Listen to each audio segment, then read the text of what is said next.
Amém, meus queridos. Graças a Deus. Deus vos abençoe. Saúdo a todos com a graça e com a paz do nosso Senhor Jesus Cristo.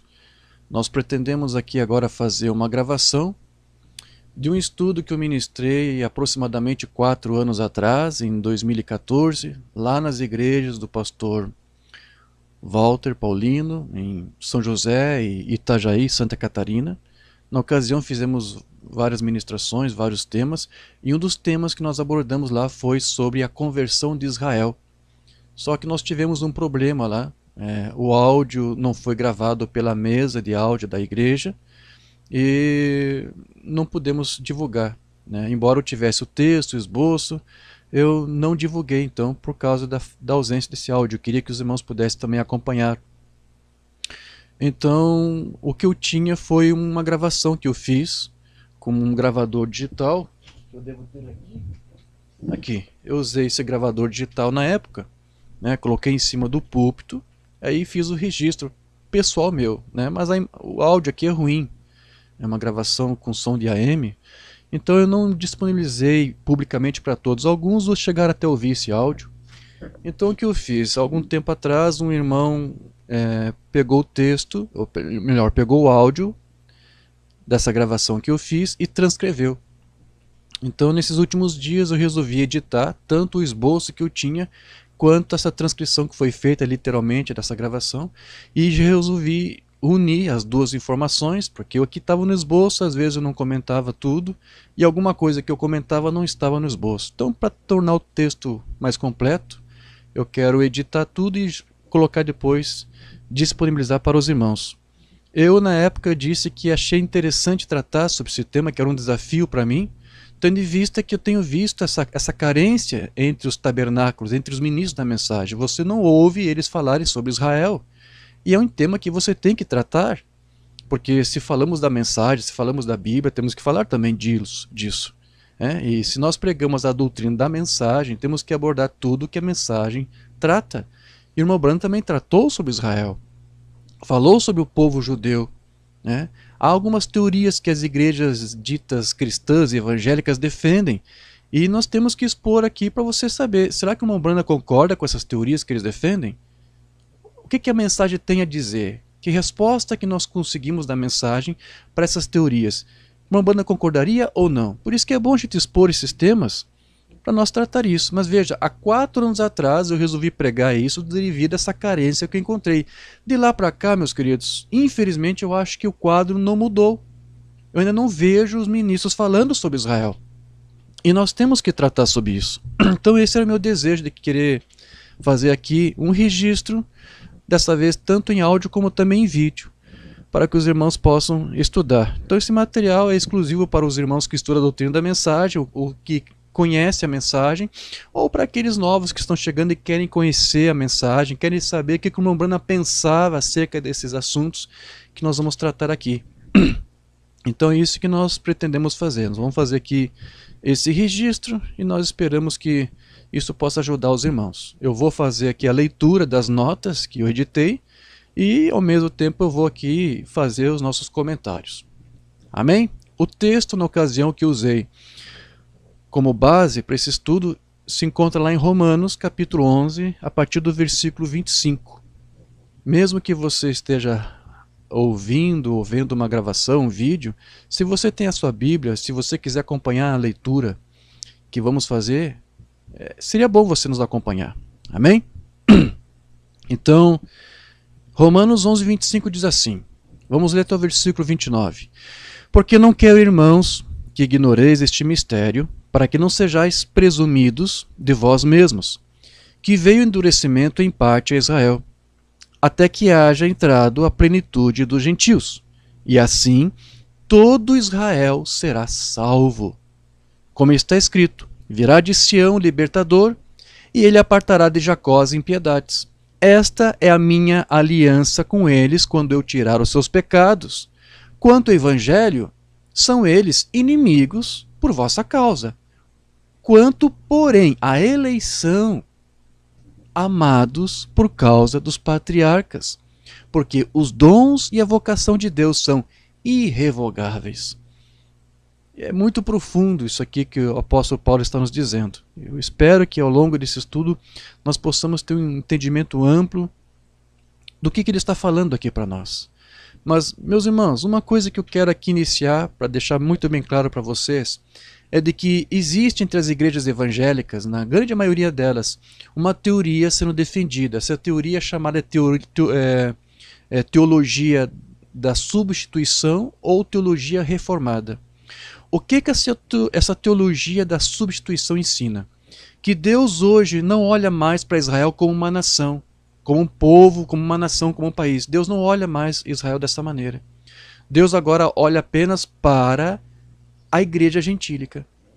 Então, quando você vê lá Israel, ser mencionado Israel, ou quando há uma profecia, uma bênção, quando há uma promessa de uma bênção para Israel, você tem que dirigir isso hoje para a igreja, porque a igreja é o Israel espiritual. Deus não olha mais para Israel como uma nação. Deus não vê mais os judeus como um povo, como uma nação separada dos goíns, que é um termo hebraico, creio, para os gentios. Deus olha apenas agora para a igreja gentílica. Um judeu hoje, para ser salvo, ele tem que pertencer a uma igreja gentílica, senão não pode ser salvo. Não há salvação para um gentio fora de uma igreja gentílica, porque Deus não olha mais para Israel como uma nação. Deus olha agora apenas para a sua igreja. E como eu disse, essa teologia também faz você entender que toda e qualquer profecia ou promessa da Bíblia para Israel, quando você lê ali Israel, dizendo Israel, esqueça, não é para Israel, a nação lá dos judeus, não. É para mim, para você, para a igreja. Essa é uma teologia que tem sido defendida há muito tempo e principalmente pelos evangélicos.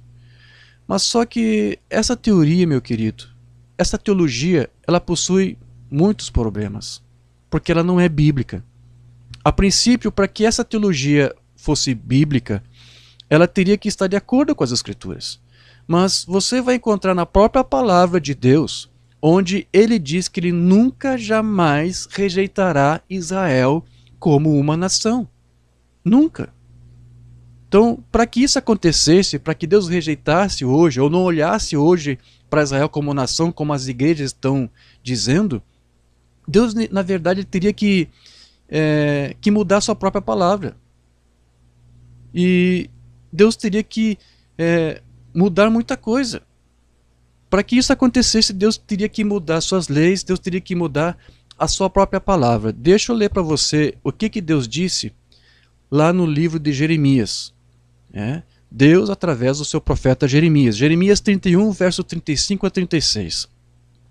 Aqui diz assim: assim diz o Senhor, é Deus aqui falando, que dá o sol para a luz do dia e as leis fixas e as estrelas para a luz da noite, que agita o mar e faz bramir as suas ondas. Senhor dos exércitos é o seu nome. Se falharem estas leis fixas diante de mim, diz o Senhor, deixará também a descendência de Israel de ser uma nação diante de mim para sempre. Você entendeu o que Deus aqui disse? Alguma vez você viu o sol deixar de brilhar de dia, as luzes de noite? Alguma vez você viu o mar não produzir ondas? Há leis que fazem com que todos esses fenômenos aconteçam. Pois bem, se algum dia essas leis deixarem de funcionar, então você pode crer que eu não vejo mais Israel como nação. Mas a pergunta aqui é, você tem visto isso acontecer? Essas leis têm falhado? Você alguma vez deixou de ver as ondas de serem produzidas no mar? Alguma vez você viu o sol deixar de brilhar? Não. Então aqui Deus está dizendo, eu jamais deixarei de ver Israel como nação. Só essa escritura aqui, meus queridos, desfaz essa teologia da substituição, que diz que Deus não vê mais Israel como uma nação. Aqui ele está dizendo, eu jamais vou me esquecer de Israel. Isso nunca vai acontecer. Enquanto essas leis que eu criei existirem, Israel existirá diante de mim, sim, como uma nação. A descendência de Israel existirá. Porém, essa teologia reformada, ou a teologia da substituição, tenta ver essa própria escritura aqui como sendo algo que é aplicado apenas para a igreja. Eles vêm dessa forma. Só que, meus queridos, se isso fosse verdade, Bastaria apenas você fazer aqui uma análise criteriosa do texto, do contexto. Ok? Porque essa teologia aqui, ela está alegando para você que essa bênção então seria o quê? Para Israel? Não, para a igreja. Não é isso? Ela diz que todas as bênçãos são para a igreja gentílica. Entretanto, é bem fácil de você ver aqui, de você verificar o quão errado, o quão equivocado que é essa interpretação. Basta você aqui nesse texto substituir Israel por igreja. Tenta ler diferente isso aqui. Tenta ler tudo de novo, só tira a palavra Israel, coloca igreja. Vai fazer algum sentido aqui para você? Não vai fazer. Não vai fazer sentido. Né? Porque aqui diz que fala da descendência da nação de Israel. E a igreja gentílica não é uma descendência, não possui descendentes. A igreja é formada por filhos e filhas. Nós somos filhos e filhas de Deus. Mas a igreja não tem descendência, a igreja não tem filhas. A igreja romana tem suas filhas, a Bíblia diz lá em Apocalipse, né, que são as denominações, mas a igreja ela não possui descendência. E ela não é vista como uma nação, é vista como povo, não como uma nação. E aqui está falando de uma nação, a descendência de Israel. Então isso aqui não pode estar se dirigindo para a igreja, né? Então, essa escritura aqui está se referindo a Israel, porque Deus tem planos para o povo judeu e Deus nunca voltou atrás nesses planos, nessas promessas que ele fez para eles. Ou mesmo, nunca voltou a sua palavra para o que ele disse que ia fazer para este povo. Então, essa teologia da substituição ou teologia reformada, ela é falsa. Amém, meus queridos? Você até poderia fazer algumas adequações das escrituras, com alguma promessa e com alguma bênção. Você poderia fazer uma adaptação de algumas escrituras e dirigir isso de uma certa forma para a igreja, ou até mesmo para você individualmente, como uma bênção ali que foi prometida para o povo de Deus, para os filhos de Deus, né? Você pode fazer uma adequação, né? Mas você não pode ver essa adequação como sendo a única maneira de você interpretar aquela escritura. Porque você não pode negar a palavra de Deus e distorcer o seu verdadeiro sentido, o seu significado com essa adaptação. Você não pode fazer isso. Então você vai ver que até mesmo o irmão Branham algumas vezes fazia adaptações. Ele pegava uma escritura e adequava aquela escritura para dar até mesmo um outro sentido daquilo que ela originalmente estava dando, para poder transmitir uma ideia, uma mensagem, que algo que foi revelado a ele por Deus, por inspiração. Então o irmão Branham até podia fazer alguma adequação, ele até podia fazer isso, porque o irmão Branham mesmo disse que as escrituras possuem um duplo sentido, ou um significado composto. O irmão Branham disse isso. Então, ainda que às vezes o irmão Branham se detivesse apenas em um único sentido, que ele às vezes podia fazer para uma escritura, e isso não quer dizer, com essa sua atitude, que ele estivesse negando algum outro sentido que aquela mesma escritura, ou parábola, seja o que for, pudesse ter. Pois ele mesmo disse que toda escritura, toda palavra profética, ela possui um duplo sentido, um duplo significado. Então você pode fazer adequações, Branham até fazia isso, mas eu não acredito que ele negava alguma outra interpretação que você poderia dar para aquela escritura. Porque foi ele mesmo que disse que há outras formas de você interpretar. Então Branham fazia adequações, mas ele fazia com responsabilidade. Ele fazia sabendo que era algo que Deus estava revelando para ele e que aquilo que ele estava dando, aquela interpretação que ele estava dando, não entrava em conflito com o restante das escrituras. Se o que ele estava dando para você ali era uma mensagem de Deus, aquilo tinha que ser confirmado com a escritura. O profeta disse que a escritura confirma ou prova a escritura, né? Então, vamos para essa teologia aqui dos evangélicos, né, e dos católicos também. Será que o irmão Branham concorda com isso? Será que você encontra amparo na mensagem do William Branham para essa teologia? Será que ele concordaria também com isso? De que Deus não vê mais Israel como nação? Deixa eu ler aqui alguma coisa que o irmão Branham disse. Lá na mensagem A Festa das Trombetas, no parágrafo 141, o irmão Branham vai dizer para você o seguinte: Israel está salvo como uma nação. Ou seja, não como indivíduo, mas como uma nação, como um país, né? Deus trata com Israel como uma nação. Os gentios são um povo para o seu nome, não uma nação para o seu nome, como é Israel. Israel é uma nação. Então veja que a doutrina ou teologia da substituição, ou teologia reformada, ela não encontra amparo, meus queridos, na mensagem. Mombana disse que há até uma diferença entre o Israel natural e a igreja espiritual. Mas você não pode misturar. Se o Mombana concordasse com essa teologia da substituição, isso provaria que ele seria um falso profeta. Mas ele não concordou com essa teologia. Então, é verdade que houve um tempo em que Israel deixou de existir como nação perante os homens, perante os olhos dos homens, por causa da diáspora que eles enfrentaram por vários anos, vários séculos. Mas aos olhos de Deus, Deus sempre viu Israel como uma nação.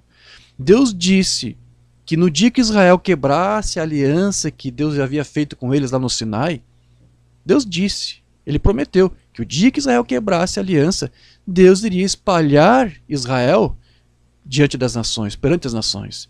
Deus alertou o seu povo judeu de que isso poderia acontecer se caso ele quebrasse essa aliança que Deus havia feito com eles. E você sabe que Israel quebrou essa aliança. Israel serviu aos ídolos e mesmo assim Deus deu um bom tempo para que Israel voltasse atrás, se emendasse, se corrigisse. Mas a sua dureza persistiu por tanto tempo que Deus teve que cumprir todos aqueles alertas, todas aquelas prescrições que Deus havia feito.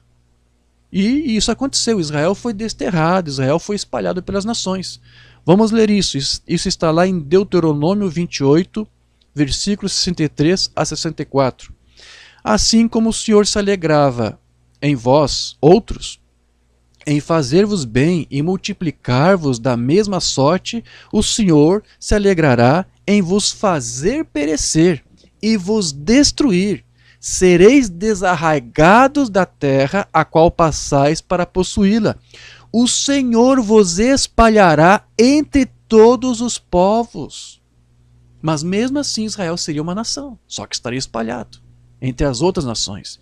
De uma até a outra extremidade da terra, servirás ali a outros deuses que não conhecestes, nem tu, nem teus pais, servirás a madeira e a pedra. E veja, queridos, tudo isso aconteceu, porque Israel quebrou aquela aliança que Deus havia feito no Sinai com eles. Na Europa, eu creio que foi ali na Espanha, Portugal, havia alguns judeus convertidos ao cristianismo. Na verdade, não, cristianismo não, ao catolicismo, para ser mais preciso. Eles eram chamados de judeus marranos.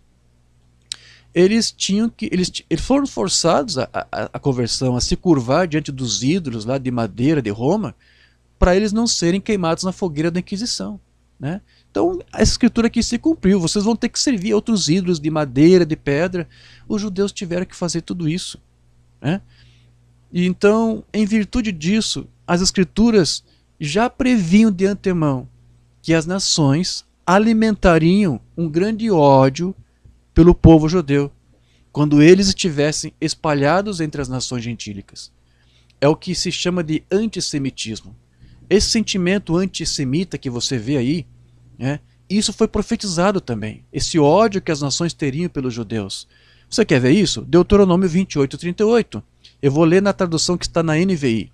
Vocês serão motivo de horror e objeto de zombaria e de riso para todas as nações para onde o Senhor os levar. Então, esse ódio aqui, esta zombaria, para nós aqui é um retrato, é um quadro daquele ódio que você até hoje tem visto aí sendo manifestado e que foi muito bem conhecido, foi muito bem registrado, testemunhado na Segunda Grande Guerra Mundial, que é o antissemitismo. Esse ódio, esse pavor, essa abominação que alguns têm por Israel, é disso tudo que essa passagem aqui de Deuteronômio está tratando.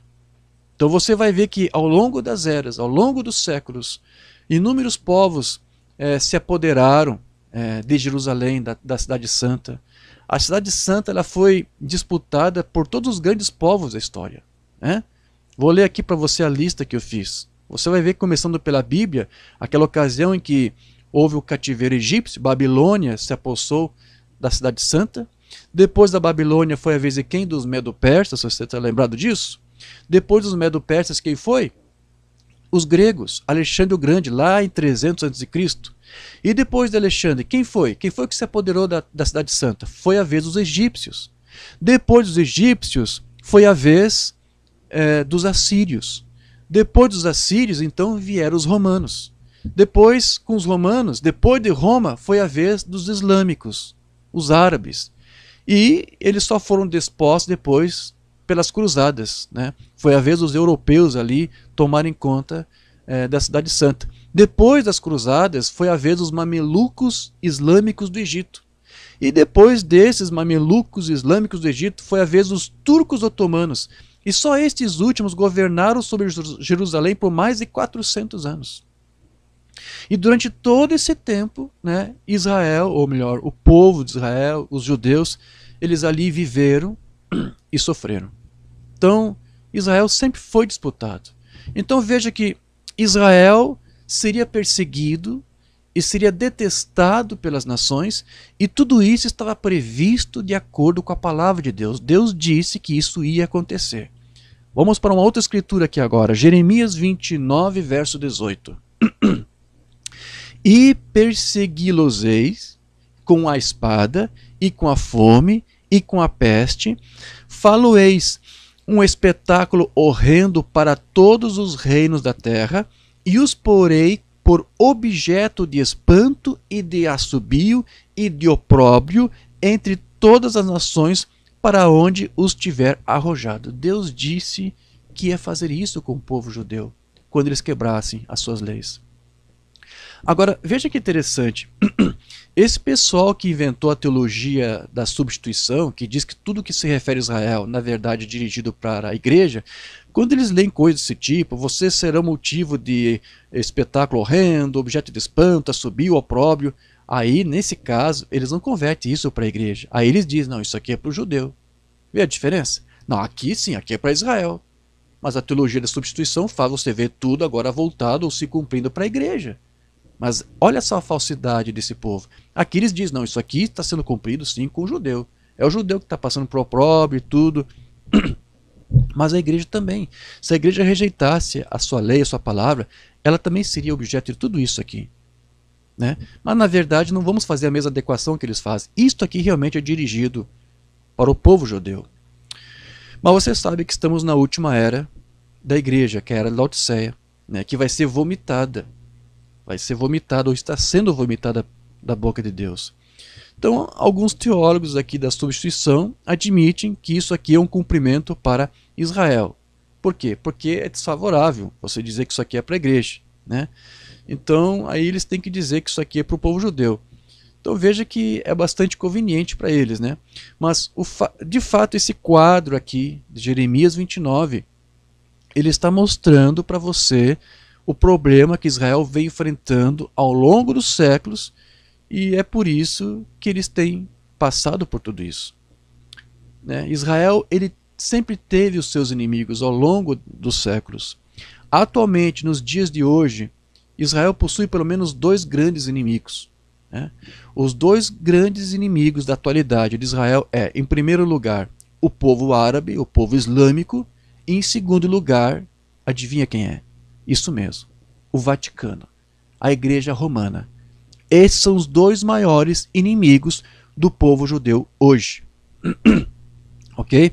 Basta você ver o que tem acontecido, não só nos dias de hoje, mas nos últimos séculos, você vai ver que esses têm sido os maiores inimigos do povo judeu hoje.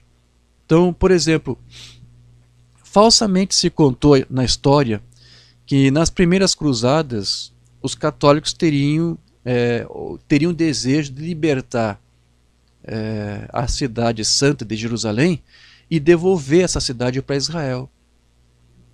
Na época estava de posse lá dos islâmicos, não é isso? Os turcos seljúcidas. Então houve lá uma propaganda pelo Papa Urbano II, lá no século XI, 1095, alguns dizem que foi 1097, que foi quando começou a primeira cruzada.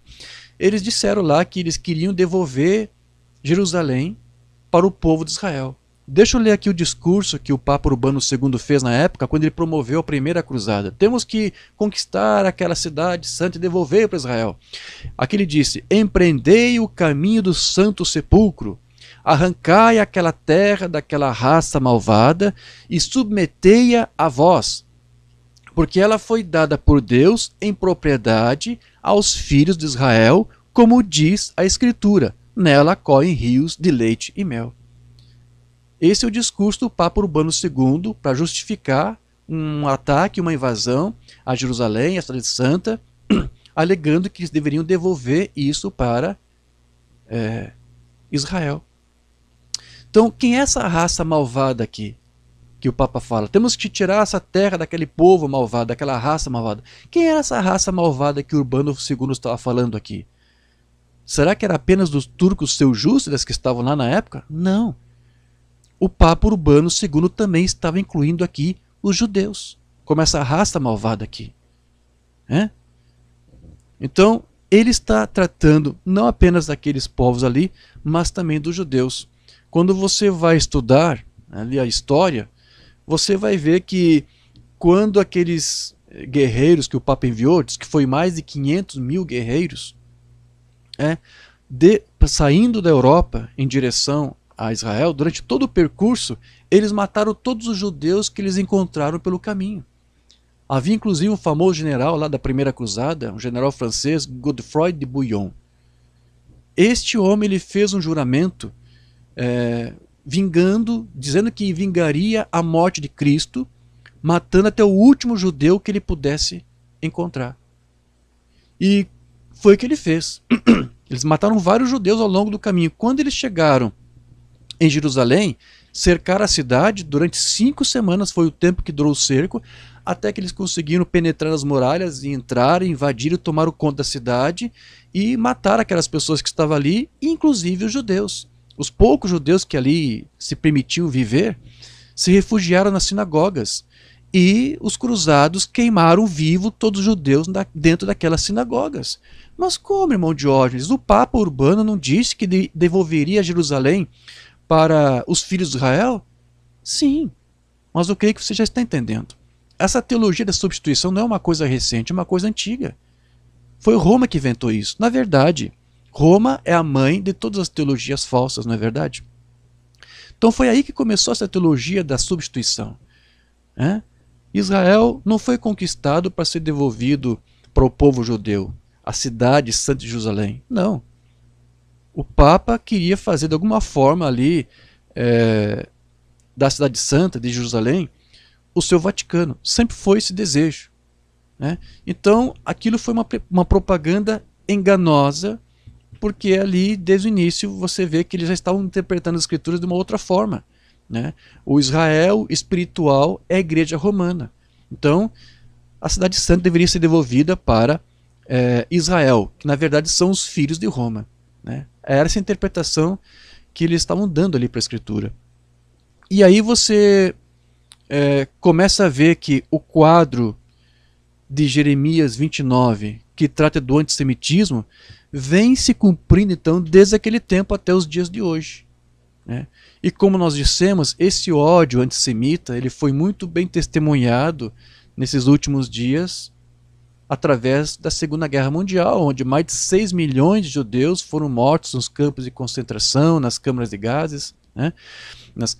Então, ainda antes, na verdade, que começasse aquela guerra, bem antes disso, Hitler, antes de perseguir os judeus, ele já estava espalhando aquele ódio antissemita por toda parte.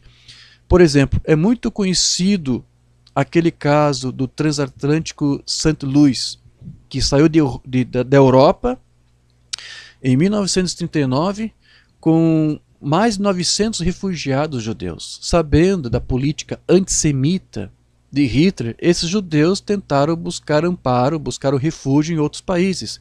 Esse transatlântico foi para 3 países pelo menos. Foi para Cuba, foi para os Estados Unidos e depois foi para Canadá. Esse transatlântico, esses refugiados foram rejeitados por cada um deles. Cuba rejeitou receber os refugiados judeus ali. Roosevelt, que era o presidente na época, também recusou receber esses judeus, mesmo sabendo que 700 deles tinham, como é que se diz, cartas, né? Tinham visto de imigração para entrar nos Estados Unidos, mas devido a algumas leis obsoletas de imigração, o governo americano não aceitou esses judeus. Dali então o transatlântico foi para o Canadá, né? E ali eles quase aceitaram, né? Você vai fazer uma pesquisa, você vai ver que houve vários problemas também ali de diplomacia, e eles quase haviam aceitado aqueles refugiados. Nos últimos momentos ali, final, eles rejeitaram, e o que aconteceu? O transatlântico levou de volta todos aqueles judeus para a Europa. E quando chegaram lá, houve ali alguns acordos então entre alguns países e distribuíram os refugiados. Cada país ficou com um grupo, né, uma quantia X. Só que o que foi que aconteceu? Logo em seguida, a Segunda Guerra começou. E alguns daqueles países que receberam os refugiados foram conquistados por Hitler. Então, sabe-se que pelo menos 1/4 daqueles refugiados judeus foram depois mortos nos campos de concentração, né, da Segunda Guerra.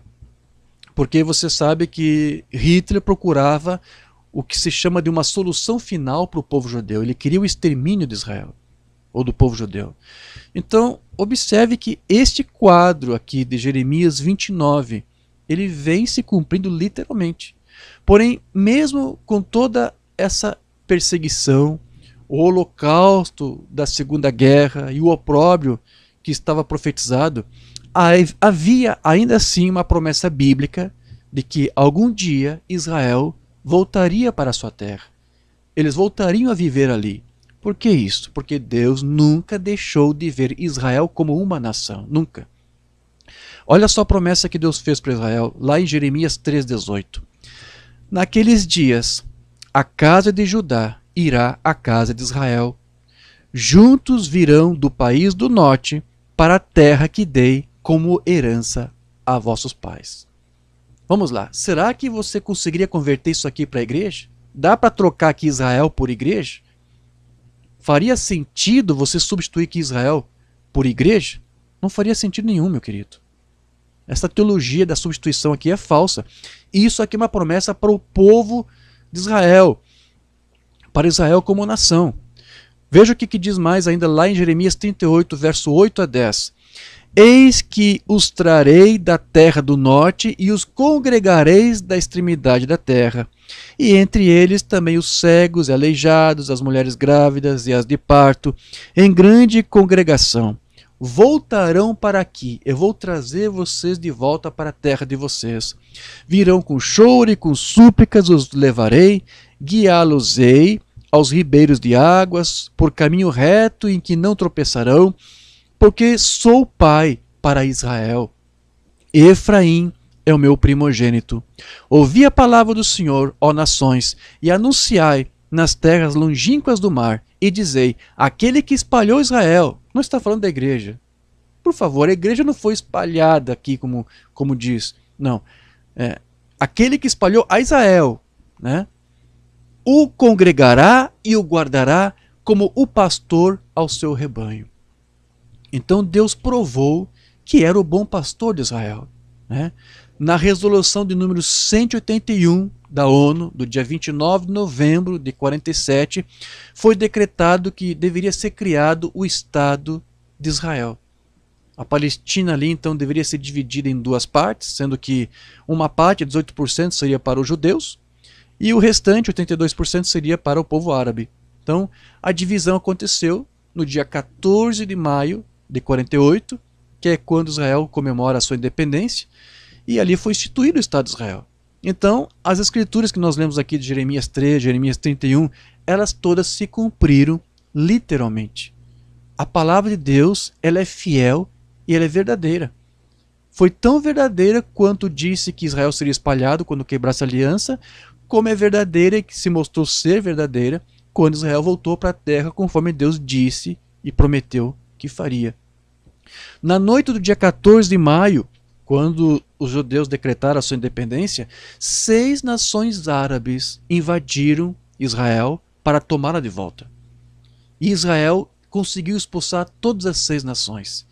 Mas veja, Israel não tinha nenhum exército na época. Foi através de colonos, fazendeiros, homens simples, humildes. Foram com colonos que os judeus conseguiram expulsar aquelas 6 nações árabes. Mas como isto? Não foi exatamente eles, foi a mão de Deus ali. Deus prometeu que traria eles de volta. Ele disse: eu vou ser o bom pastor, eu vou para esse rebanho. E Deus é o bom pastor. Ele provou isto, guardando este povo, guardando ali Israel, que nunca deixou de ser visto aos olhos de Deus como uma nação. Mas observe, queridos, mesmo agora Israel, já estando na sua terra, conforme Deus prometeu que faria, ainda assim permanece sendo uma nação e um povo desprezado por todas as outras nações. E essa doutrina da substituição, que vê a igreja gentílica como Israel espiritual de Deus hoje, é na verdade também uma forma sutil de demonstrar um tal sentimento de desprezo, que se faz presente até mesmo entre as igrejas cristãs. Há um desprezo pelas igrejas cristãs por Israel. Por isso que criaram essa teologia, e que é, como eu tentei provar aqui, da igreja católica, a igreja mãe, mas as filhas, as igrejas evangélicas, muitas delas estão adotando essa mesma teologia. Então, o desprezo está por toda parte, até entre os que se dizem cristãos. O desprezo por Israel está por toda parte. E a repulsa que Israel continua sofrendo serve apenas para evidenciar o cumprimento de uma outra profecia bíblica que você vai encontrar nas Escrituras. O profeta Balaão, ele entregou uma profecia concernente a Israel. E pelo seu contexto histórico, nós verificamos que essa profecia ali de Balaão vem se cumprindo plenamente nesses últimos dias, para ser mais específico.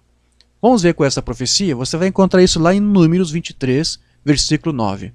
Aqui Balaão disse o seguinte: pois do cume das penhas vejo Israel, e dos outeiros o contemplo. Ele estava no alto monte, Israel estava lá no vale acampado, Balaão estava contemplando, mas de repente a inspiração do Espírito veio sobre Balaão, e ele disse isso: eis que é povo que habita só, e não será reputado entre as nações.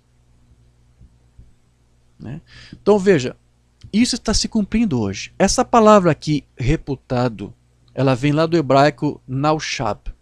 E essa palavra significa contado, estimado, considerado, respeitado, honrado.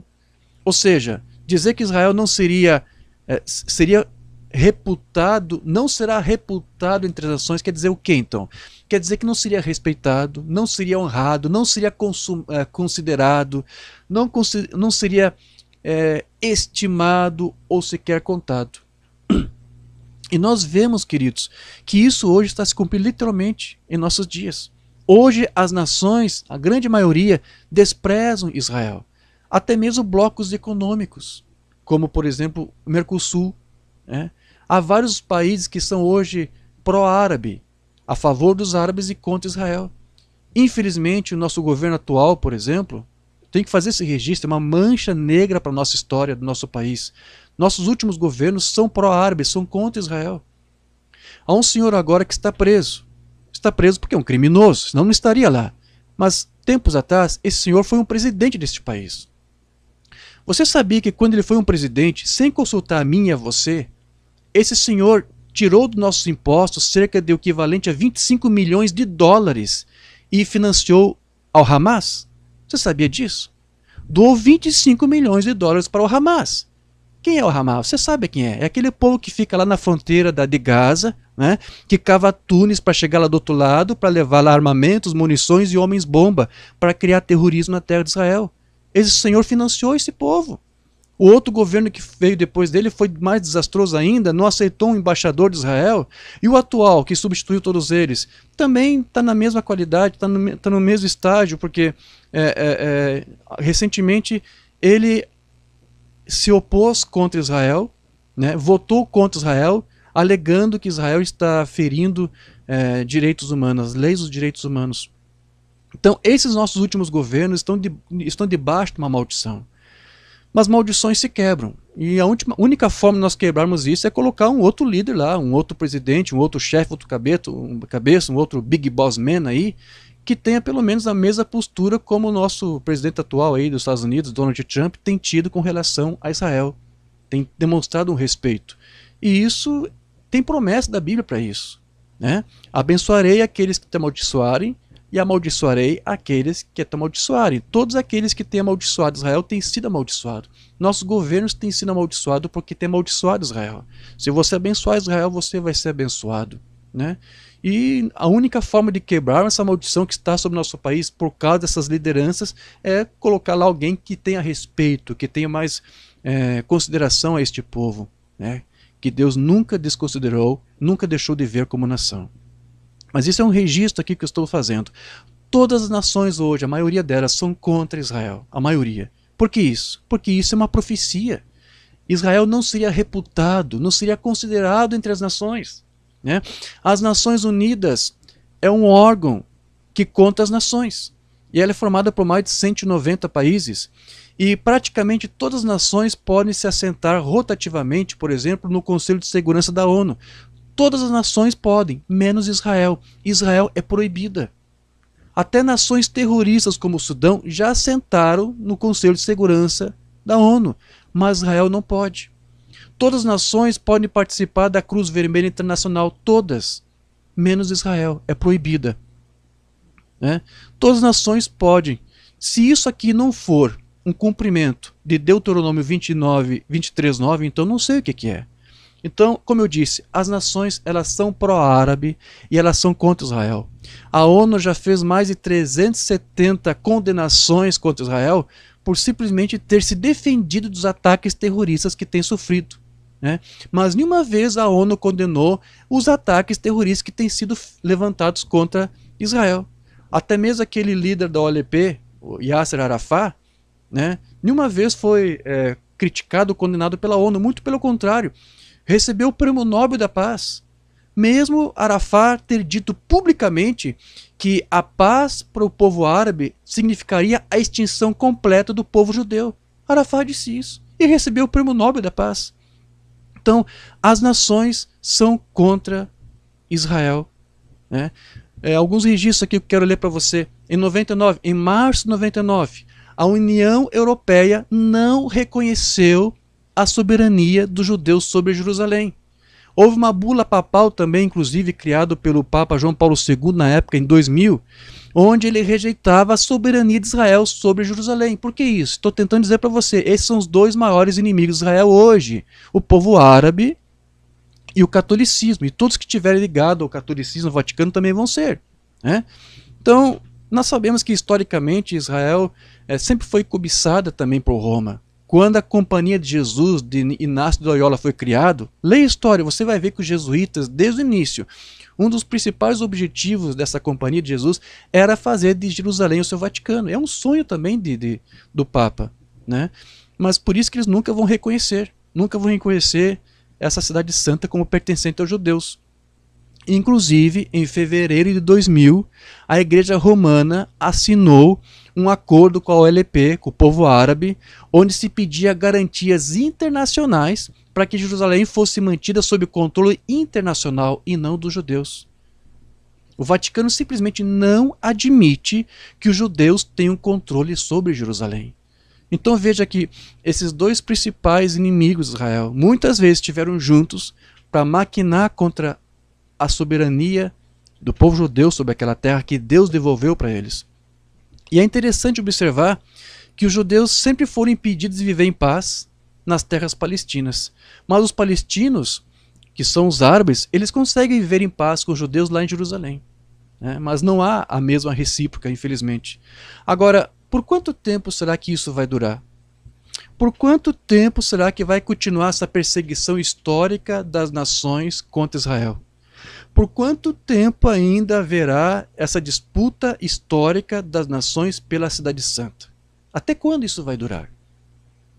Você vai ter a resposta disso lá em Lucas 21, 24. Jesus vai dizer para você até quando vai durar tudo isso. Jesus diz aqui: até que os tempos dos gentios se completem, Jerusalém será pisada por eles. Ou seja, enquanto persistir aí a dispensação gentílica, né, os gentios vão continuar disputando Jerusalém, disputando a cidade, vão continuar pisando nessa cidade. Enquanto essa dispensação gentílica ainda estiver em vigor, é exatamente isso que nós vamos ver. As nações tentando disputar Jerusalém e desprezando o Estado de Israel e os seus direitos.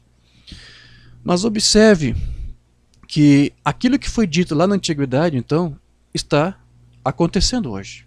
Amém? Hoje você vê Israel sendo reputado, não sendo reputado, né? Não sendo considerado pelas nações. E, em primeiro lugar, teria que haver, então, um grupo que todas as nações se coligassem para depois deliberar sanções contra ela, né? Não será reputado pelas nações. Então tem que haver um grupo de nações e essas nações não deveriam considerar Israel. Seria visto como um povo só. Balaão olhou e disse, eu vejo esse povo só. E é assim que Israel está. Israel está só entre as nações. Então essa profecia tem sido cumprida realmente, literalmente. E você sabe que Deus mesmo disse que viu isso acontecer. Lá em Isaías 46, 9 a 10 diz assim, lembrai-vos das coisas passadas da antiguidade, que eu sou Deus e não há outro. Eu sou Deus e não há outro semelhante a mim, que desde o princípio anuncio o que há de acontecer, e desde a antiguidade as coisas que ainda não sucederam, que digo, o meu conselho permanecerá de pé, farei toda a minha vontade. Né? Lá nos tempos antigos foi profetizado uma coisa que agora em nossos dias estamos vendo. Deus disse, eu tenho visto, mas aquilo que eu prometi, aquilo que eu disse que ia fazer, eu cumprirei, a minha vontade será estabelecida. Então veja, Israel rejeitou a visitação de Deus nos seus dias, né, quando ele esteve encarnado no seu Filho Jesus Cristo. E por causa disso, por causa dessa rejeição, eles foram então espalhados entre as nações. E agora, todo esse tempo em que Israel deveria ser desprezado pelas nações, o que exatamente deveria acontecer com esse povo espiritualmente falando? Por eles terem rejeitado a Cristo e por eles terem sido espalhados pelas nações, o povo de Israel deveria se manter cegado, porque se eles foram cegos para não ver o Cristo entre eles, eles deveriam continuar cegados. Era este o desejo, era isto o decreto que Deus estabeleceu. É essa a condição espiritual em que Israel se encontra hoje. É um povo, é uma nação cegada quanto à relação de Cristo ser o Filho de Deus e que foi enviado por Deus. Né? E o povo de Israel está cegado porque o Umbanda também disse que isso aconteceria até que a plenitude dos gentios se consumasse. Mas o irmão Branham, ele nunca afirmou que Israel deixaria de ser o povo eleito de Deus, mesmo durante todo esse tempo, esse período de cegueira. Então, embora os judeus fossem por um longo tempo cegados, eles não seriam esquecidos da mente de Deus. Amém? Veja o que o Umbanda disse na sua mensagem Perguntas e Respostas sobre Hebreus, número 1. Porque quando o profeta viu Israel neste dia que estava chegando, ele disse, bem será Israel quando o sábado for tirado, e eles vendem no sábado do mesmo modo como em qualquer outro dia, e todas as outras coisas. E ele disse, bem, tu alguma vez será Israel completamente esquecido? Ele disse, qual a distância até os céus? Qual a profundidade da terra? Meça com aquela vara que está diante de você. Ele disse, eu não posso. Ele disse, tampouco posso eu me esquecer de Israel. Certamente que não. Israel nunca será esquecido. Veja, o Umbanda não ensinava que Deus deixava de ver Israel como nação. O Umbanda aqui está dizendo para você, Deus jamais se esqueceu de Israel como nação. Deus jamais deixaria de ver esse povo como uma nação.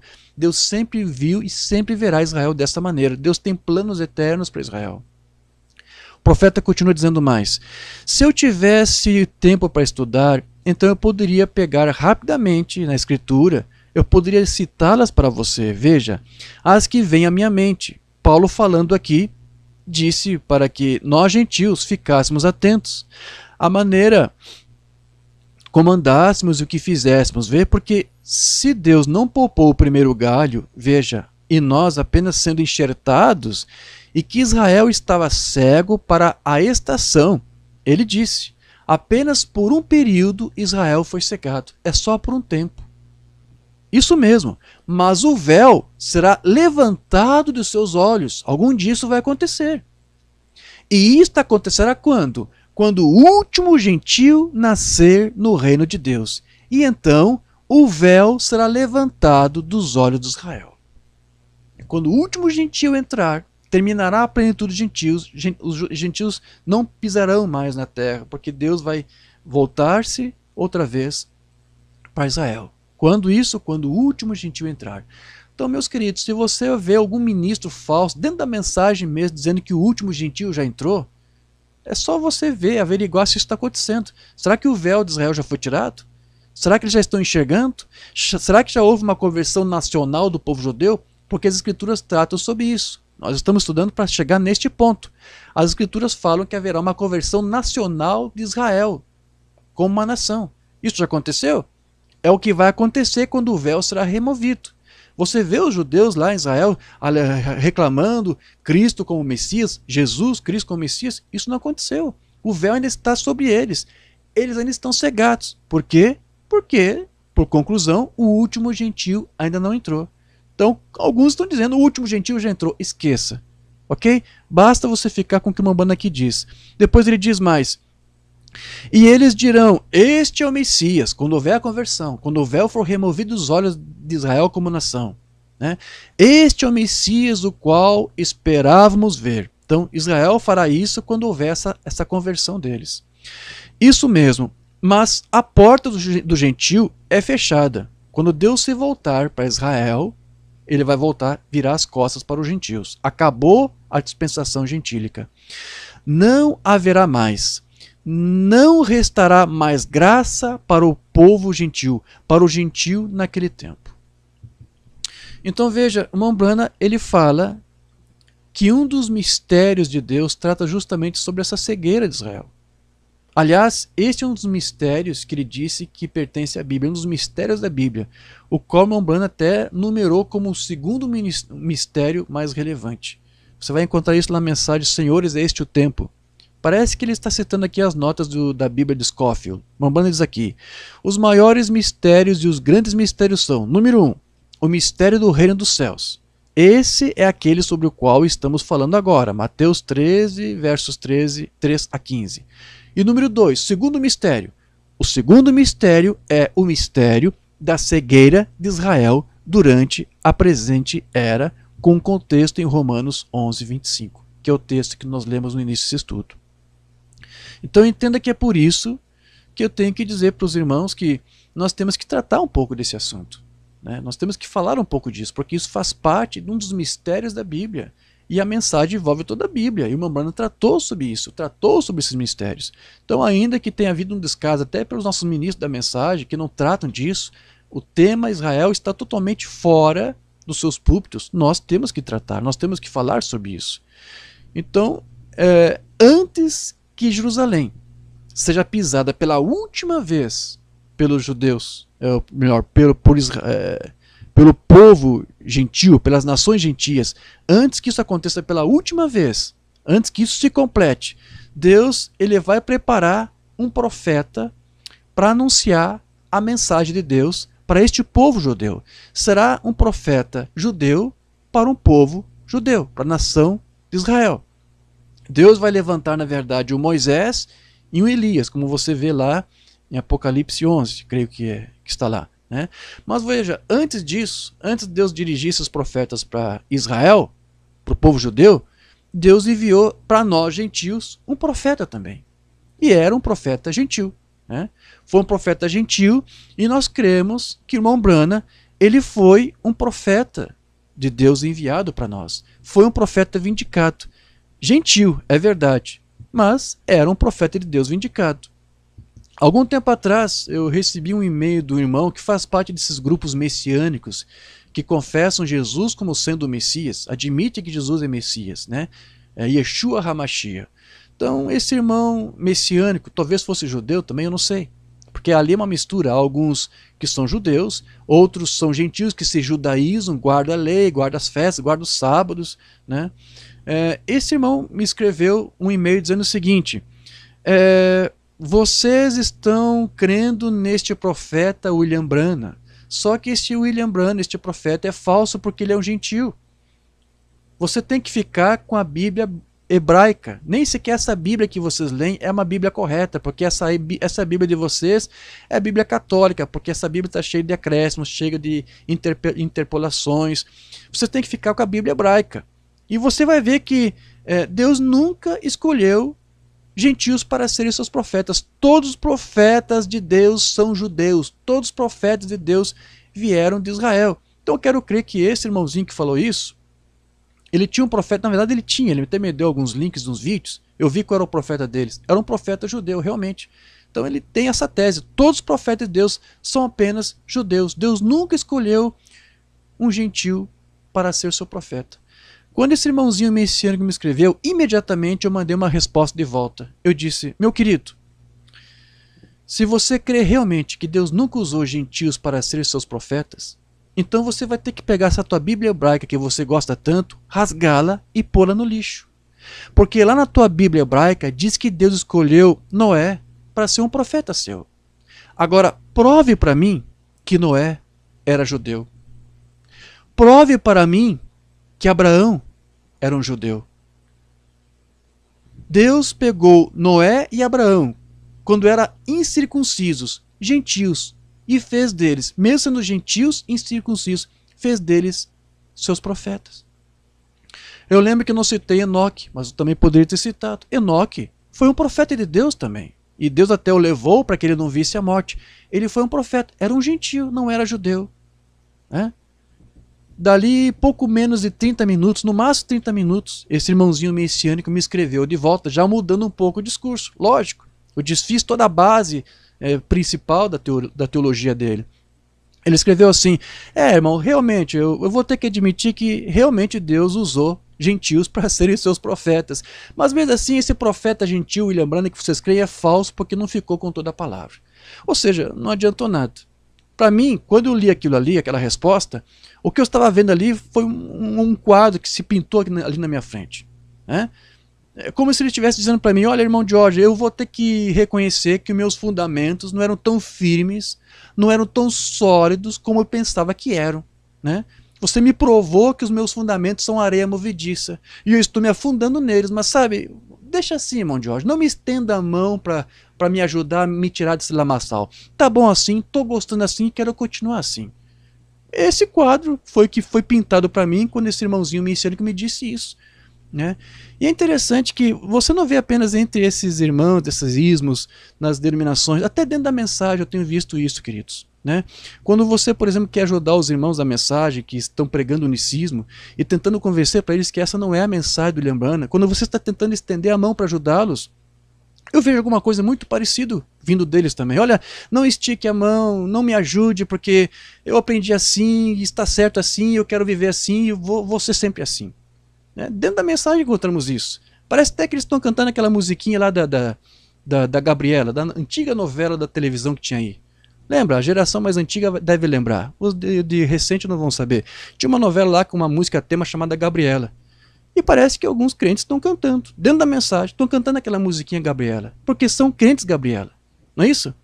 Eu nasci assim, vou ser sempre assim, vou morrer assim, vou pro inferno assim, Gabriela. Alguns estão sendo assim, estão agindo como se fosse isso. Aprenderam tudo errado e estão dizendo, olha, aprendemos errado, estamos gostando e vamos continuar errado e vamos terminar assim. Então, esse tipo de ismo que tem sido disseminado nos últimos dias, eu tenho observado que ele tem aumentado, ele tem crescido. Esses irmãos messiânicos, inclusive, eles hoje não leem sequer os nomes da Bíblia como estão ali, eles dão os nomes do hebraico, eles não pronunciam mais os personagens da Bíblia como a gente lê na Bíblia, eles pronunciam tudo hebraico, porque agora tem que ser tudo hebraico.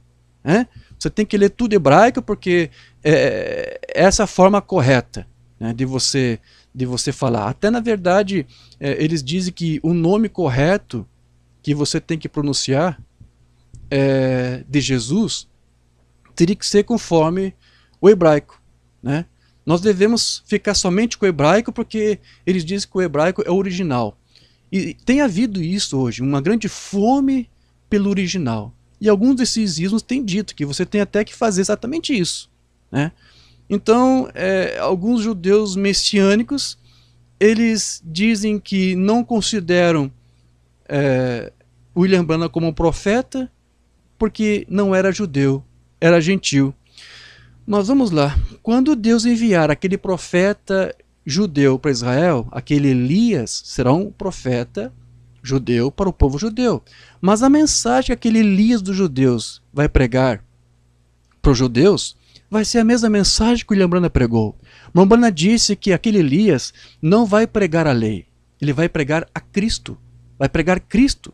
E a mensagem que o nosso Elias pregou para nós, o Elias para os gentios, é essa mensagem. Ele pregou Cristo para nós, que é o Elias, que é aquele que vai pregar, aquele Elias judeus vai pregar para os judeus. Se eles rejeitam a mensagem do Elias gentil, eles também vão rejeitar a mensagem do Elias judeus para o povo judeu. Eles vão ter que rejeitar. A mensagem que o Elias dos gentios pegou para nós será a mesma mensagem que o Elias dos judeus pregará para eles. E qual foi a mensagem? Retirai-vos dela, povo meu, sair do sistema, sair da denominação. Então veja, como eu disse, muitos ismos estão se levantando hoje. E alguns cristãos estão estudando aí as tradições judias, estão se judaizando, guardando os sábados, guardando as festas, e estão até dizendo aí que, como eu disse, o nome, a pronúncia correta de Jesus agora, a grande revelação do momento agora, é pronunciar o nome original de Jesus, que é Yeshua HaMashiach. Essa seria a pronúncia correta do nome, porque é o nome original de Jesus. Como eu disse uma vez para uma irmãzinha, uma irmã judia, né? É uma mestre aí, e até tinha um cargo na ONU, é cientista, e nós conversávamos muito, depois não tivemos mais contato. Ela tentou me fazer aceitar essa ideia. Nós temos agora a revelação de que você tem que falar Yeshua, porque esse é o nome original de Jesus. E eu disse para ela, minha irmã, o grande problema aqui não é você pronunciar o nome original. Você até pode fazer isso, não há nenhum problema quanto a isso, não vejo nenhum problema. Mas o problema não é você dizer o nome original. O problema é se você tem o mesmo espírito que estava em Yeshua HaMashiach em você. É isso a fazer a diferença. Porque o Umbanda, quando ele expulsou demônios, ele expulsou demônios usando o nome Jesus, ou Jesus, né, na sua versão para o inglês. E os demônios obedeciam. Nada a ver com o idioma, da pronúncia do nome, mas por causa do espírito que estava atrás, né, da autoridade que estava ali, daquela unção que estava ali. É isso a fazer a diferença. Agora, dizer que você tem que pronunciar o nome original Yeshua, porque é o nome original, e essa é a grande revelação, porque Deus quer isso de você, isso é uma grande falácia, isso é uma grande mentira. Porque quando os evangelhos foram escritos, eles foram escritos em grego. Se isso realmente fosse uma revelação de que você deveria continuar mantendo a pronúncia original, então quando Marcos, Lucas, João, Atos, quando eles escreveram lá o nome Jesus para o grego, eles deveriam ter escrito lá Yeshua. E lá está numa versão para o idioma grego, que é Iesus. E nós pronunciamos Jesus porque é uma conversão para o nosso idioma. Essa irmãzinha judia disse, você é um adorador de Roma porque você está lendo ou pronunciando o nome latino de Jesus. Me desculpe, o nome Jesus não é uma versão latina, né? Iesus é uma versão grega. Os autores da Bíblia, do Novo Testamento, não eram católicos. Marcos, Lucas, João não eram católicos romanos. Não é uma conversão latina de Roma. Se Deus quisesse que você pronunciasse Yeshua, porque diz a revelação, então Yeshua já deveria estar nos evangelhos. Talvez estivesse no evangelho de Mateus, porque dizem que a primeira versão de Mateus foi para o hebraico. Ali poderia estar Yeshua. Mas depois fizeram uma versão para o grego, traduziram para o grego, a versão hebraica se perdeu, não existe mais cópia dela. E o que você tem ali? Iesus. Né? Se fosse uma coisa que Deus quisesse, então teria que ser assim. Mas como eu disse, demônios são expulsos em nome de Jesus e eles obedecem. Não por causa do nome, não por causa da pronúncia, mas por causa da autoridade, por causa do Espírito. Então muitos ismos são criados com falsas revelações, com falsas teologias. Não é isso? E eu tenho observado que entre esse povo, principalmente esses judeus messiânicos, eu estou criando um parênteses aqui, estou cortando um pouco o sermão, já vamos voltar aqui para o nosso estudo. Esses judeus messiânicos que estão se levantando, eles sutilmente estão começando a ter pelos gentios o mesmo ódio que eles alegam que os gentios sentem por eles. É uma coisa ainda que disfarçada. mas eu tenho acompanhado algum grupo aqui e ali e eu tenho visto isso acontecer. Então tudo isso é apenas, né, um parênteses aqui que eu estou criando aqui para nós tratarmos sobre isso. Mas vamos voltar aqui então para o nosso estudo. Então Deus enviou um profeta para os gentios, para nós. E nós cremos que não foi a primeira vez que Deus fez isso, né? Deus usou profetas gentios no passado, e Deus pode fazer hoje novamente. Se ele usou profetas gentios, por que ele não pode usar hoje? E ele usou. William Branham foi um profeta gentil, né? Não é humilhante, não é vergonhoso para nós gentios saber que Deus usou profetas judeus para falar com o povo, conosco. Por que é tão humilhante para um judeu saber que nesses últimos dias Deus usou um gentil para falar conosco?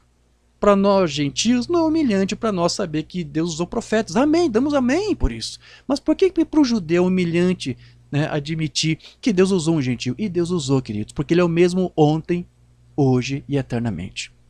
Amém? Então veja, tudo isso, por que está acontecendo isso? Porque isso faz parte dessa cegueira de Israel, que tem perdurado já por alguns séculos, né?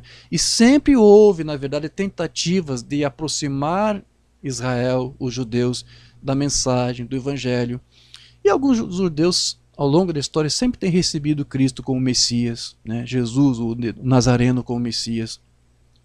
Mas, no geral, os judeus sempre têm rejeitado, né? Porque esse é o momento deles, esse é o período de cegueira em que eles estão vivendo. Esse é o tempo em que ainda Deus está se voltando ou está tratando com gentios, está tratando com graça e com misericórdia. Eu queria destacar aqui para você rapidamente a palavra de um estudioso chamado Davi Baron, que lá no finalzinho lá do século XIX, para o início do século XX, ele criou um ministério para tentar evangelizar os judeus, para convencê-los de que o Cristo, Jesus Nazareno, era o Messias que os judeus estão buscando. Esse ministério chamava-se Cristianismo Hebraico. Ele criou isso lá em Londres. Eu encontrei algumas palavras aqui desse Davi Baron com relação aos judeus quando eu recebi o evangelho, e eu quero ler para você porque, na verdade, isso aqui é tão atualizado, né? Serviu tanto para aqueles dias, apesar de ser um testemunho antigo, ele é recente para nós também.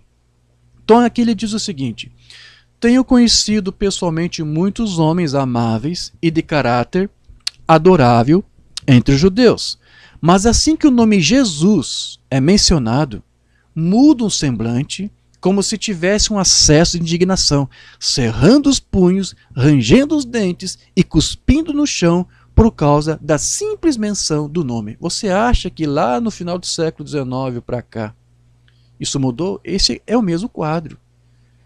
Israel está cegado. É essa postura que eles têm frente a Cristo, frente a nós cristãos, né? Somos tidos como idólatras, um monte de coisa, né?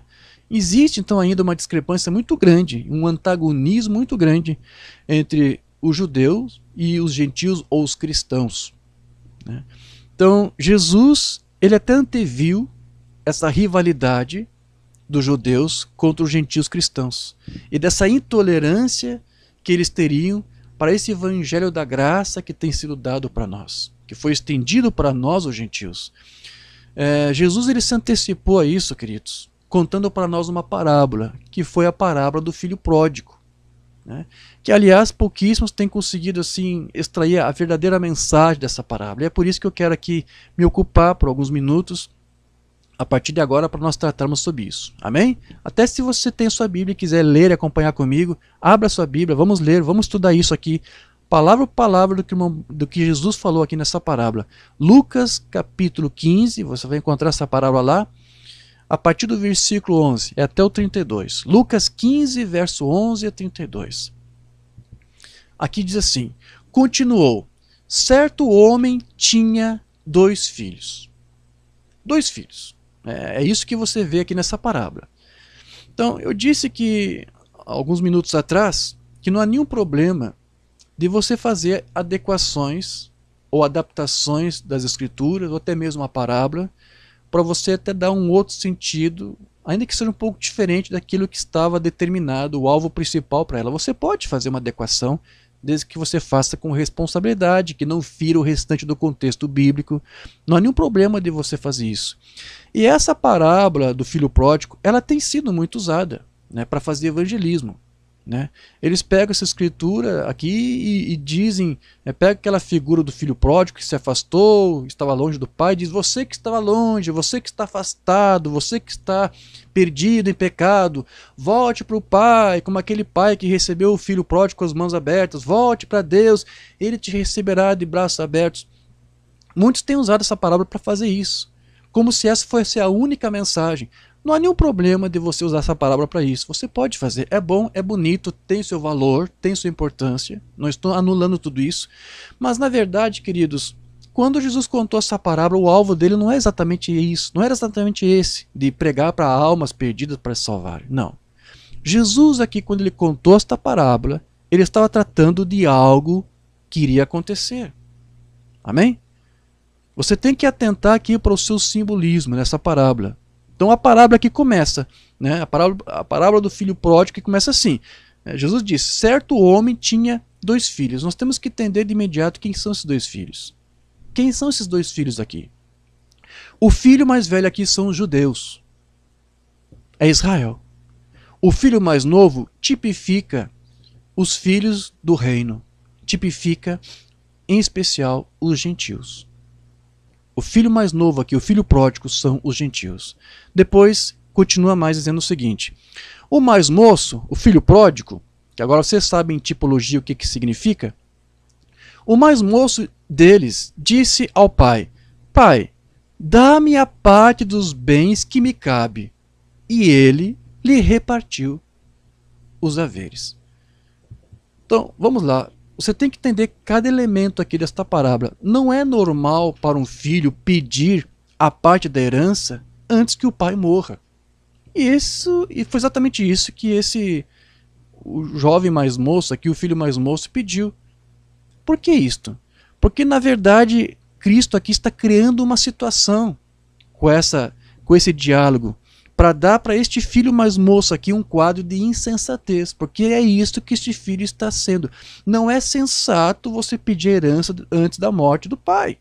Então ele está fazendo isso. Por quê? Porque Cristo está criando um quadro de insensatez. E por que eu digo isso? Porque os gentios nas escrituras sempre foram vistos como um povo insensato. Então Cristo está criando esse quadro de insensatez com esse jovem, com esse pedido, para mostrar que este aqui é um quadro, é um tipo dos gentios, das nações, que sempre foi visto como um povo insensato. Então, ok, ele repartiu seus haveres. Depois diz aqui: passados não muitos dias, o filho mais moço, ajuntando tudo o que era seu, partiu para uma terra distante. Ou seja, ele foi para bem longe. Procure acompanhar esse simbolismo aqui. E lá dissipou todos os seus bens, vivendo dissolutamente. Depois de ver consumido tudo, sobreveio àquele país, ou seja, ele estava numa outra nação, ele estava num outro país, uma grande fome, e ele começou a passar necessidade. Então ele foi e se agregou a um dos cidadãos daquela cidade, e este o mandou para os seus campos a guardar porcos. Ok, vamos lá. Israel não consumia carne de porco, sequer criavam porcos. Então, este quadro que Jesus aqui está criando é para você entender que este moço está numa outra terra, onde os judeus ali não vivem. Porque os judeus não criam porcos, não consumem porcos, carne de porco. E ele fala que é um país, ele está num país onde lá há porcos. Então, Cristo cria esse quadro para você entender que este filho pródigo pertence às nações, porque ele está misturado ali entre as nações. Ok? Este quadro aqui que está sendo criado para você é um simbolismo para mostrar, está numa cidade distante, ou num lugar distante, um país distante, e lá tem porcos. Ele cria a situação para você entender. Isto é um quadro dos gentios, e ele está entre os gentios.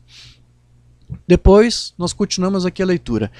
Ali, desejava ele fartar-se das alfarrobas que os porcos comiam, mas ninguém lhe dava nada. Então, caindo em si, disse: quantos trabalhadores de meu pai têm pão com fartura, e eu aqui morro de fome?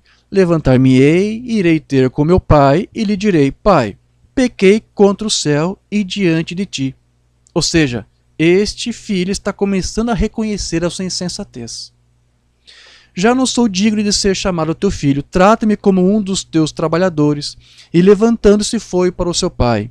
Vinha ele ainda longe, quando seu pai o avistou, e compadecido dele, correndo o abraçou e o beijou. E o filho disse, pai, pequei contra o céu e diante de ti, e já não sou digno de ser chamado teu filho. O pai, porém, disse aos seus servos, trazei depressa a melhor roupa e vestiu, pondo-lhe um anel de dedo. Em outras palavras, isso aqui é um símbolo de aliança, né?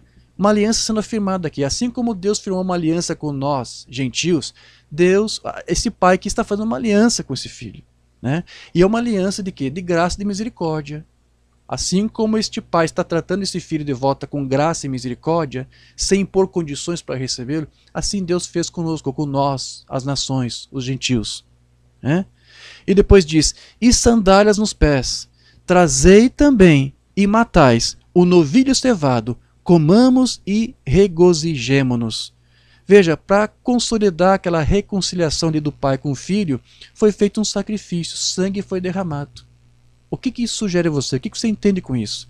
Essa aliança que Deus fez conosco, nós gentios, foi baseada também em sangue derramado, o sangue do Cordeiro de Deus. É esse o simbolismo que está aqui. Por que isto? Porque este meu filho estava morto e reviveu, estava perdido e foi achado. Então, o que isso aqui tipifica para nós? Graça. Nós, gentios, fomos recebidos por Deus, pelo nosso Pai, por graça. Então, para sermos salvos, nós não tivemos que praticar as coisas que os judeus faziam, guardar a lei, guardar a circuncisão, sábados, festas. Nós não precisamos fazer nada disso, né? Para eles, os judeus serem salvos, para serem justificados, eles tinham que guardar todas essas obras, o sábado, a circuncisão, mas para nós não. Deus nos obrigou a alguma dessas coisas, né? Por acaso, em algum momento aqui, esse pai impôs condições para o filho? Olha, meu filho, eu vou te receber se você fizer isso, isso, isso, isso e aquilo. Esse pai impôs condições? Não impôs. Recebeu seu filho com graça e misericórdia. É isso que Deus tem feito conosco. Nos deu uma aliança incondicional, né? Não há condições. É por graça e é por misericórdia. Deus tratou esse pai, tratou esse filho com graça e com misericórdia, assim como tem tratado também conosco, né? Não nos impôs nada. Vamos continuar aqui a leitura da parábola. E começaram a regozijar-se. Ora, o filho mais velho, e esse você já sabe quem é, tipifica o povo judeu, Israel. O filho mais velho estivera no campo, e quando voltava, ao aproximar-se da casa, ouviu a música e as danças. O que são esses símbolos? O que tipifica essa música, essas danças? É o tipo do avivamento pentecostal, é o tipo do avivamento que nós cristãos estamos tendo. Estamos em festa. A igreja gentílica que está em festa, porque está recebendo durante todos esses anos as bênçãos de Deus, né? O selo do Espírito Santo, os frutos, os dons espirituais. Nós temos presenciado tudo isso. A igreja está em festa, está em dança, está em cânticos. E os judeus estão vendo o que Deus tem feito conosco, com nós gentios, e não está gostando disso. Não estão gostando do que estamos nos beneficiando com esse pacto, com essa aliança que o Pai também fez conosco. Aí continua a parábola. Chamou um dos criados e perguntou-lhe que era aquilo. E ele informou, veio o teu irmão. Veja, nós somos irmãos de Israel. Jesus está contando essa parábola para dizer que nós somos isto. Nós somos irmãos do povo judeu, né? Nós somos seus irmãos e todos os filhos de Deus, seja judeu em gentil, eles são filhos porque são atributos de Deus. Estiveram lá na mente de Deus antes da fundação do mundo na forma de atributo. Nós somos genes de Deus. Então, nós somos filho dele. Porém, eu quero aqui fazer também uma observação para você entender bem. Se você entendeu, no início eu disse que esse filho pródigo, ele tipifica os filhos do reino segundo a eleição da graça. E aí você pode incluir, além dos gentios, também os judeus. Porque ao longo dessa dispensação gentílica, muitos judeus estão se convertendo, estão sendo salvos. E você pode incluí-los também entre os gentios, esse filho pródigo, aqui, essa figura do filho pródigo. Você também pode fazer isto. Porém, você não pode misturar ou confundir isso com a conversão que vai haver de Israel como nação. Quando houver a conversão de Israel, eles vão ser salvos como uma nação inteira. Será muito diferente do que você está vendo agora ao longo dos séculos. Um pingadinho de judeu, um aqui e um ali, individualmente, né? Você pode incluí-los nessa figura aqui do filho pródigo, que são os filhos do reino segundo a eleição da graça. Mas esse irmão aqui mais velho fala de Israel. Então fala de uma conversão. Tem que haver uma conversão também deste filho, que tipifica aqui toda a nação de Israel. Ok? Vamos continuar aqui. Depois diz aqui mais. E teu pai mandou matar o novilho cevado, porque o recuperou com saúde. E ele se indignou e não queria entrar. Como é que é? Não, eu não aceito isso. E ele não entrou, não quis festejar. Né? O que é isso aqui? Por que este irmão mais velho aqui se indignou? Por quê? O que ele sentiu aqui? Ciúmes. Este irmão mais velho, este quadro que Jesus está criando aqui é um quadro de ciúmes. O filho mais velho está tendo ciúmes do filho mais novo. Mas por que isso? Porque ele viu o seu pai tratando com esse mais novo com graça, com misericórdia, sem impor condições, né? Não impôs regras, e este filho mais velho aqui não gostou nada disso. Os judeus não gostam do tratamento que Deus está tendo conosco, que somos seus irmãos mais jovens, né? Porque Deus não está impondo para nós guarda de sábado como impôs para eles, não impôs guarda de festas, nada disso, circuncisão, muito menos, né? Os judeus estão vendo disso e não estão gostando disso. Eles estão com ciúmes desse tratamento que Deus está dando para nós, né? Mesmo não sendo judeus no sangue, temos uma aliança com Deus, temos comunhão com o mesmo Espírito que os judeus tiveram no passado, antes de quebrar a aliança que eles também tinham com esse Deus verdadeiro. E agora Deus tem uma aliança conosco, com as nações, né? Deixa eu aqui esclarecer um pouco mais para você entender que é disso que Jesus aqui está tratando. Cristo está criando uma figura, um quadro de ciúmes dos judeus para com os gentios. Veja o que Paulo vai dizer nas suas epístolas para falar sobre esses ciúmes. Lá em Romanos 10, verso 19 a 21, diz assim: pergunto mais, porventura não terá chegado isso ao conhecimento de Israel? Moisés já dizia, eu vos porei em ciúmes com um povo que não é nação. Isso está se cumprindo. Os judeus não aceitam o evangelho porque têm ciúmes de nós, gentios, que temos sido beneficiados por Deus. Né? As escrituras dizem que isso ia acontecer. Israel ficaria com ciúme com um povo que não é nação. Lembra do que nós lemos no início desse estudo? Quando o irmão Brana disse, os gentios são um povo para o seu nome, mas não uma nação para o seu nome como é Israel. Né? Então, a escritura já diz, Deus faria esse povo de Israel ter ciúmes com um povo que não é nação. Nós não somos uma nação, a igreja não é uma nação, não é descendente. Né? Então é disso que está tratando aqui. A igreja gentílica é um povo, mas não uma nação. Então esses ciúmes que o filho mais velho está tendo pelo irmão mais novo é um tipo desses ciúmes que está tendo hoje dos judeus por nós gentios. E isso tudo foi antevisto por Deus. Deus viu que isso ia acontecer. Né? Vou ler de novo aquilo que está lá em Isaías 46. Desde o princípio anuncio o que há de acontecer, desde a antiguidade as coisas que ainda não sucederam. Veja, Moisés já falou dos ciúmes dos judeus por nós gentios. E Jesus contou uma parábola para contar a mesma coisa que Moisés contou. Você está entendendo agora? Estamos dando o simbolismo correto da parábola para você entender. Ok, veja o que mais Paulo vai dizer aqui. Eu vos porei em ciúmes com o povo que não é nação. Então esses são os gentios tendo ciúmes dos... Desculpe, esses são os judeus tendo ciúmes dos gentios. Com gente insensata eu vos provocarei a ira. Lembra quando expliquei para você por que Jesus criou aquela situação? Do filho pedir a herança do pai antes do pai morrer? Porque Cristo estava criando ali uma figura de um filho insensato. Por que isso? Eu disse para você que na Bíblia os gentios são vistos como um povo insensato. E aqui a escritura diz, eu vou, com gente insensata, eu vou fazer vocês ficarem irados com eles. Assim como este filho mais velho ficou com ira do filho mais novo, porque foi um insensato, assim os judeus têm ira de nós, gentios, que éramos também um povo insensato. Agora não. Né? Agora temos a nossa mente no lugar, reconhecemos a Cristo, reconhecemos o Pai. Então veja como as figuras aqui correm perfeitamente.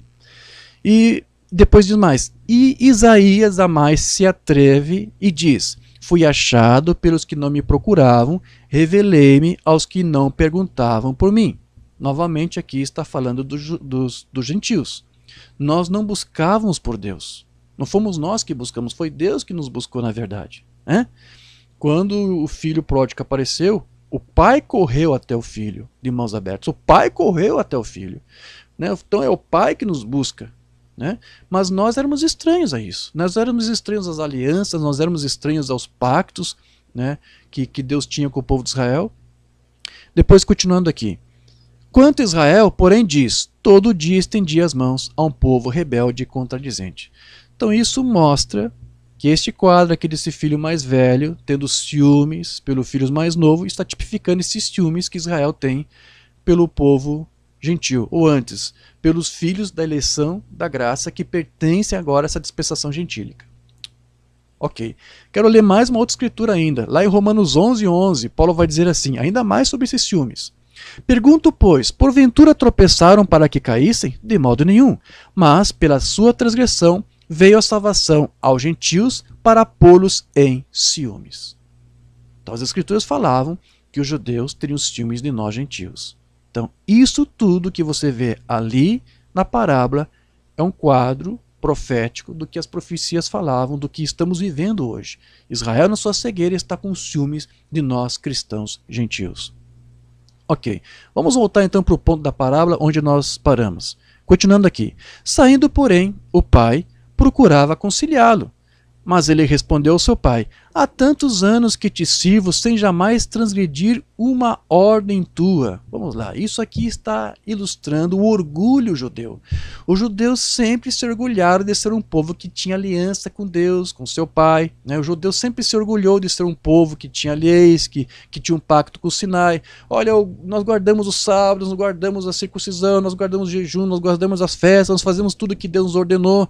Então este irmão mais velho aqui, desculpe. Este irmão mais velho aqui, o que ele está fazendo?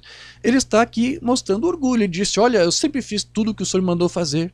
Do que se trata tudo isso? O judeu sempre gostou de justificar o direito que ele tinha às suas bênçãos pelas coisas que ele fez. Ele disse, olha, eu sempre fiz tal coisa, então eu devo. Essa é a mentalidade do judeu.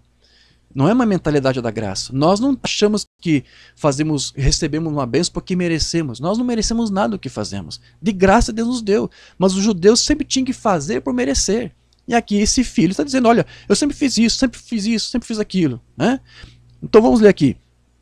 Há tantos anos que te sirvo sem jamais transgredir a uma ordem tua. Em outras traduções, diz assim, sempre guardei os teus mandamentos.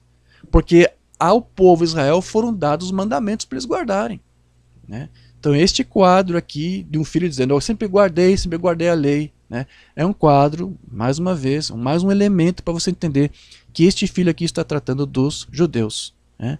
Mas, vamos continuar aqui a leitura. Depois diz assim, e nunca me deste um cabrito sequer para alegar-me com os meus amigos. Vindo, porém, esse teu filho, que desperdiçou os teus bens com meretrizes.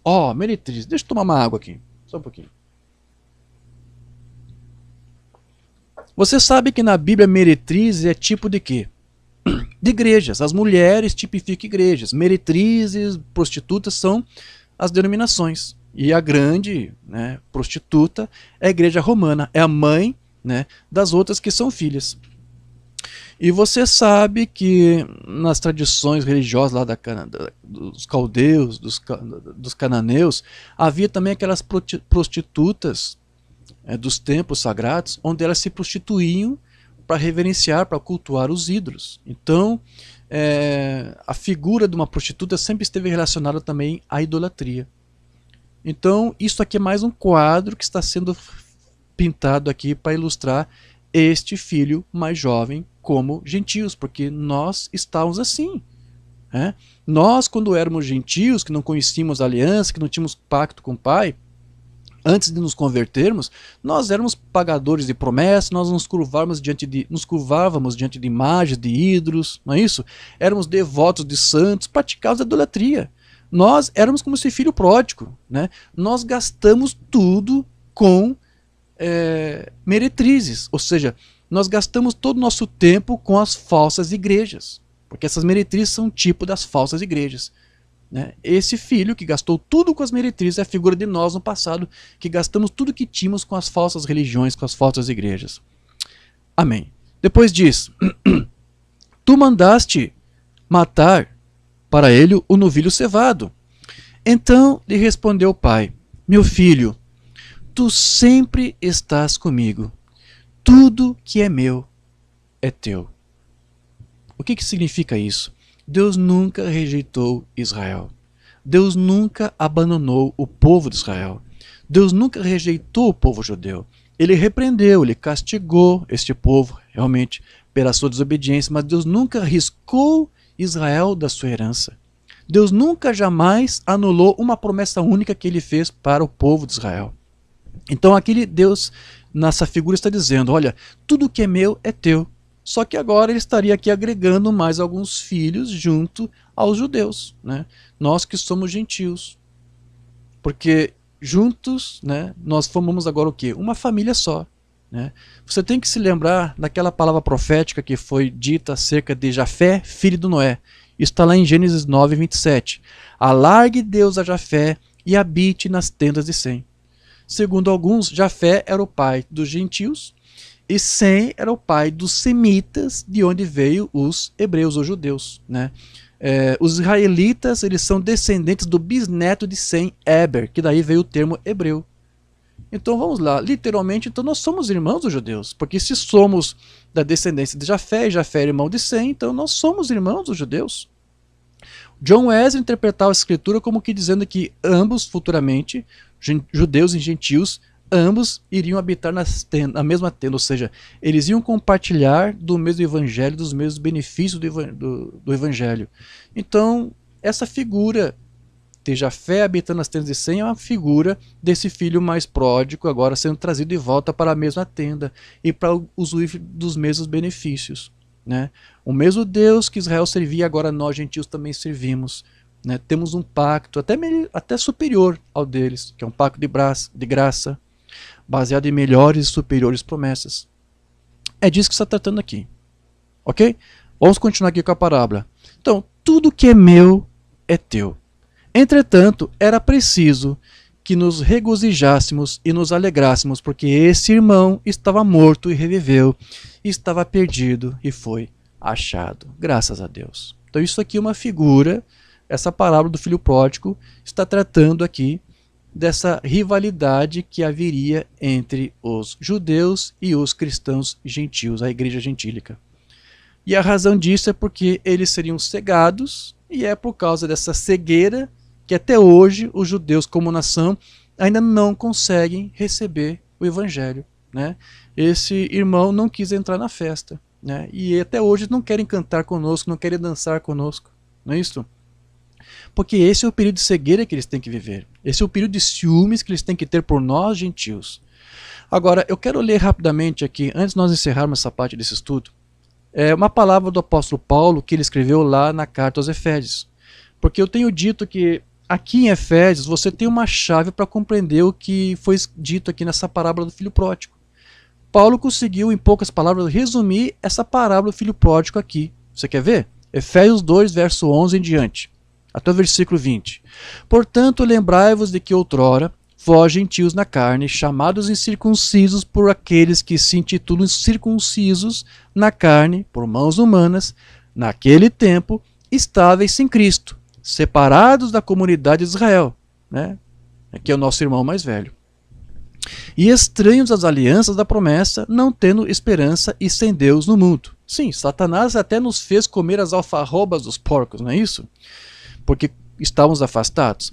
Mas agora, em Cristo Jesus, vós que antes estáveis longe, não foi assim? O filho pródigo não estava longe?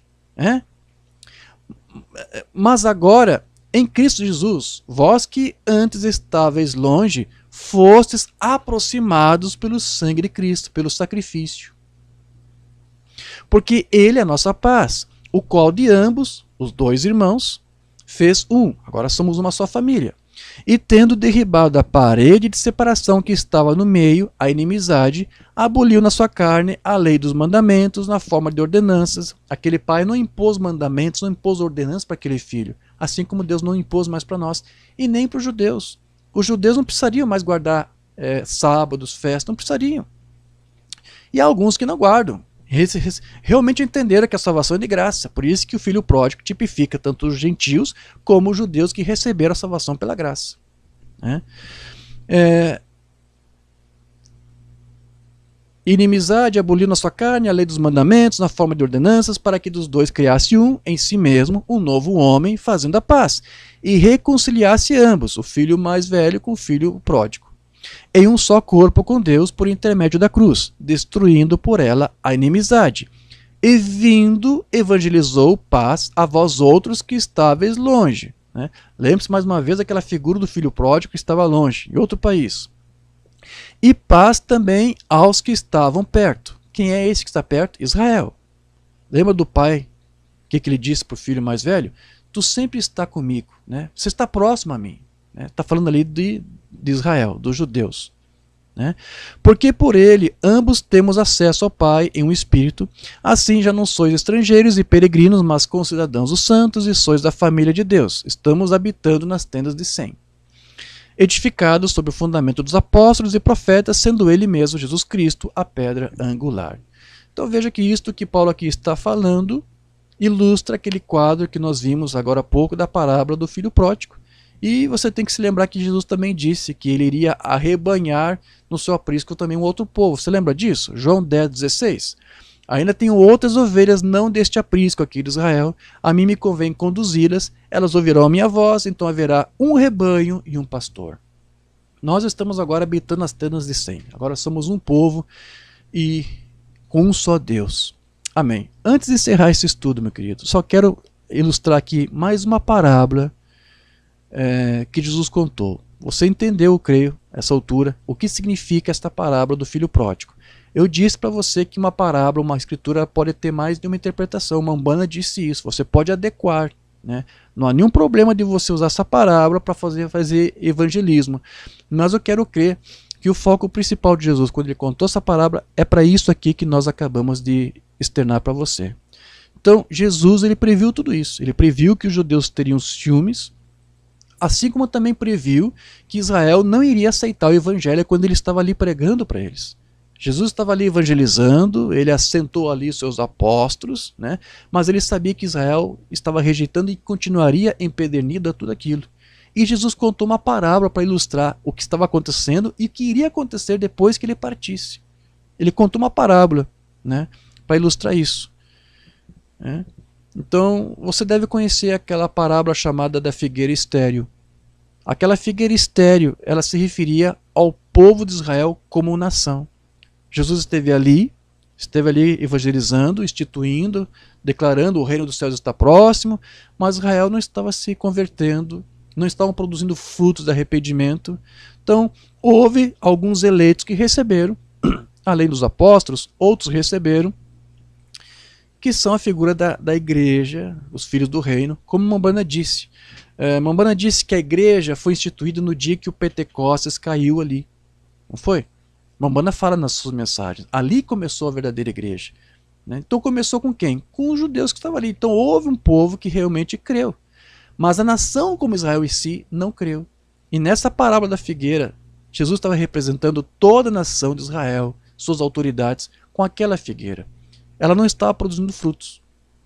Israel, como nação, recusou o evangelho de Cristo, não aceitou e Jesus sabia o que ia acontecer. Ele contou uma parábola para ilustrar exatamente o que aconteceria depois com Israel por conta dessa sua dura cerviz, de se manter duro e de rejeitar a Cristo e o evangelho.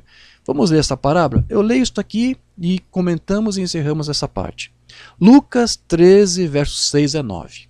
Então aqui diz assim: Então Jesus proferiu a seguinte parábola. Certo homem tinha uma figueira plantada. Uma figueira. Quem é essa figueira? É a nação de Israel. Amém? Então, um homem tinha uma figueira plantada na sua vinha. Quem é essa vinha? São os filhos do reino segundo a eleição da graça.